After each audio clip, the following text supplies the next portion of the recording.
সকাল ৬টার একটু আগেই মাহেশের জগন্নাথ মন্দিরের পথে বেরিয়েছিলাম। ভোরের নরম আলো তখন ধীরে ধীরে চারদিকে ছড়িয়ে পড়ছে। হালকা ঠান্ডা বাতাস আর শান্ত পরিবেশ মনটাকে এক অদ্ভুত প্রশান্তিতে ভরে দিচ্ছিল। মন্দিরের কাছে পৌঁছতেই দূর থেকে ভেসে আসছিল কীর্তনের মধুর সুর আর ঘণ্টাধ্বনি। মনে হচ্ছিল যেন এক অন্য জগতে চলে এসেছি। মাহেশের এই প্রাচীন জগন্নাথ মন্দির শুধু একটি ধর্মীয় স্থান নয়, এটি বাংলার ইতিহাস ও ভক্তির এক অনন্য প্রতীক। বহু বছর ধরে অসংখ্য ভক্ত এখানে এসে প্রভু জগন্নাথের দর্শন করে আশীর্বাদ লাভ করেছেন।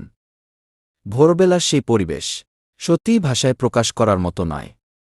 মন্দিরের চারপাশে ভক্তদের শান্ত উপস্থিতি, ধূপের গন্ধ আর প্রার্থনার সুর মিলিয়ে যেন এক অপার্থিব অনুভূতির সৃষ্টি করেছিল।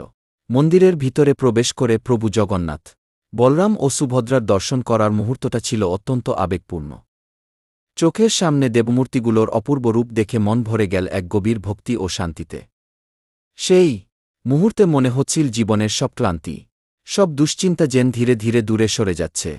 মন্দিরের পুরনো স্থাপত্য, ভক্তদের নিষ্ঠা এবং সকালের পবিত্র পরিবেশ সব মিলিয়ে এই অভিজ্ঞতা হয়ে উঠল সত্যিই স্মরণীয়। কিছুক্ষণ নীরবে বসে প্রার্থনা করলাম সকলের সুখ, শান্তি ও সুস্থতার জন্য। মনে মনে প্রার্থনা করলাম যেন প্রভু জগন্নাথ সকলের জীবন আনন্দে ও আশীর্বাদে ভরে দেন। মাহেশের জগন্নাথ মন্দিরে এই সকালের দর্শন আমার মনে এক অনন্য শান্তি এনে দিয়েছে। জীবনের ব্যস্ততার মাঝে এমন কিছু মুহূর্ত আমাদের নতুন করে শক্তি দেয়, মনকে পবিত্র করে এবং ভগবানের প্রতি বিশ্বাস আরও গভীর করে তোলে। জয় জগন্নাথ।